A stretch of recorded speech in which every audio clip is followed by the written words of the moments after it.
our sweet moment of the week is brought to you by BA Sweeties. Check this out. So this is what's the sweet moment is the return of Jimmy Uso. What a fucking return, by the way. Great return. We'll talk about that in a second. But the question in hand at this moment, The Rock returning, I only caught 3. So the rumor has it that the 3 means a triple threat main event at WrestleMania. I'm not going to try to sell you on the idea because I'm not really a fan of the idea, to be perfectly honest. Rock, Roman, Cody in a triple threat at WrestleMania. Not a fan, but that's the hot rumor that's what that 3 means. I don't know about that.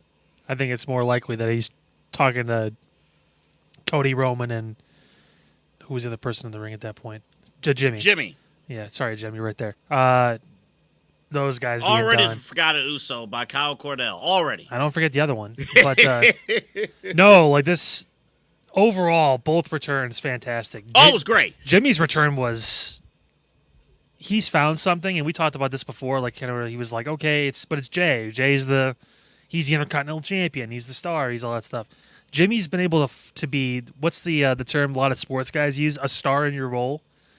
Like, what's your role? What you're the supporting cast guy, right? You're the guy that you're the tight end who blocks, and you get like 5 catches a game because you just happen to be in space.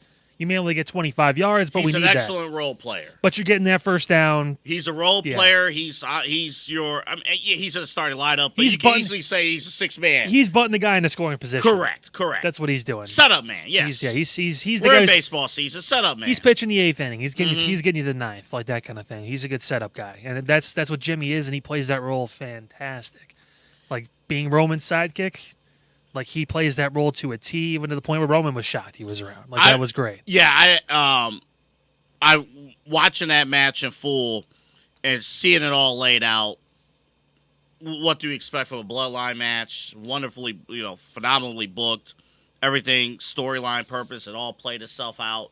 And really to see Jimmy come out, and not just him come out and do his thing with Solo and whatnot, but he's looking at Roman Reigns and saying, you made a promise. You made a promise to Cody. So how about the confident Roman or the confident Jey Uso coming in there, inspiring? And I thought, honestly, what made the segment, too, I thought the commentary was fantastic. Just really resetting the storyline. Not just in the old days, Jimmy Uso would have came in, oh, they're all buddy-buddy and everything is great.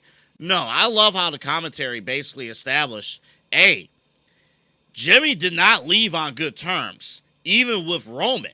He did not leave on good terms. They were butting heads for a while during the downfall of the Bloodline, but he has seen what's been going on over these last 6 months. It's not like he's been in the dark not watching television. He's seen what's going on these last 6 months. He got took out by the other guys. Yeah, so I loved how the commentary, Kyle, just really laid out.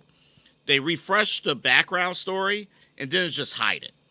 I really loved that. I thought they did a great job with that. And honestly, if the show would have just ended with that, right? They had the Cody beatdown and Jimmy and Roman made the save. If that was the end of the show would have been great. It would have been a great main event. I know we would have, we propped up The Rock, and then we also said Brock Lesnar at BA Sweeties was going to come back. Brock obviously didn't come back.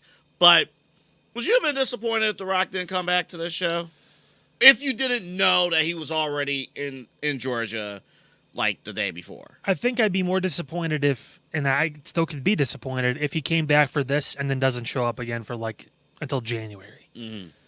That doesn't make any sense to me. Gotcha. Like, so what? He's gonna pop out for 2 seconds, put 3 up in the air, do this, and then leave for 3 months. Like, that doesn't make any sense to me. This feels like a setup for SummerSlam, or not for SummerSlam, for Survivor Series rather. Right. If he's doing that 3, that could honestly mean that maybe he's joining the new Bloodline in a Survivor Series, either a traditional 5-on-5 match or possibly War Games. Well, the War Games, right? Well, War Games is 4-on-4 sometimes now, right. too, so I don't know. You know what, though? Let me go back to what you said at the top then. So if it's 1, 2, 3, 4. There's 4 members of the new Bloodline. Is he talking about them instead? And he's going to team with a crazy team possibly of Roman, Jimmy, Cody, and The Rock. Mm-hmm. And then obviously inner dissension. The new bloodline probably should win that match because then obviously it teases who's going to be in for the title, that kind of thing. So there were other components too of the story that played out outside of the show, which we'll actually have to get to. Short timeout for a second team meeting here. Pete, I forgot to mention before the show the Cody Rhodes, Kevin Owens video. It's on my Twitter.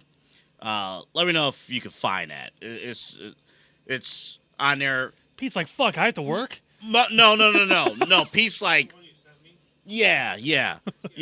Pete's like, how come you didn't discuss this before the show? Turn on the camera and fucking, I walk out of the room. God, fucking assholes making me do shit. But there was a few things, right? So The Rock actually cut a promo on his social media after this. A walking promo. A walking promo, which was sweet. It was The Rock doing the best he could do. 5 minutes of just straight charisma and 5 minutes of saying absolutely nothing. Exactly. The Rock's mad. The Rock is walking away. The Rock, hey, you like The Rock, right? Yeah, that's right, buddy. Anyway, The Rock was saying. That's like, dude. Final boss. I love the dream. Hate the sun. I love that. Also, Solo caught on camera when The Rock came back. All part of the plan. So all of a sudden, and you mentioned this, Kyle, when we were at BA Sweeties, if you could watch the show and be entertained and be ingrained in storylines and whatnot, but they're forcing you to pay attention to everything. If you really want to get a true understanding of what's happening with the stories and why it's happening. It's honestly, it's a new layer of storytelling in WWE. I don't. I hope he shows up Friday. Mm-hmm. I mean, let's capitalize on this. I know this crown jewel thing is coming up, and Cody's going to be busy with Gunther, I believe. But he might be busy with somebody else too, which we'll talk about that in a sec. But I mean, I like it. I still think there's a bigger turn with Kevin. Mm-hmm. I know you're going to talk about that in a second. The whole thing was interesting to say the least. But if they don't capitalize on this and have him on a show this week or next week or something like that, what are we doing? Yeah, we know The Rock's still alive. I don't need to see him on TV unless he's going to be doing something.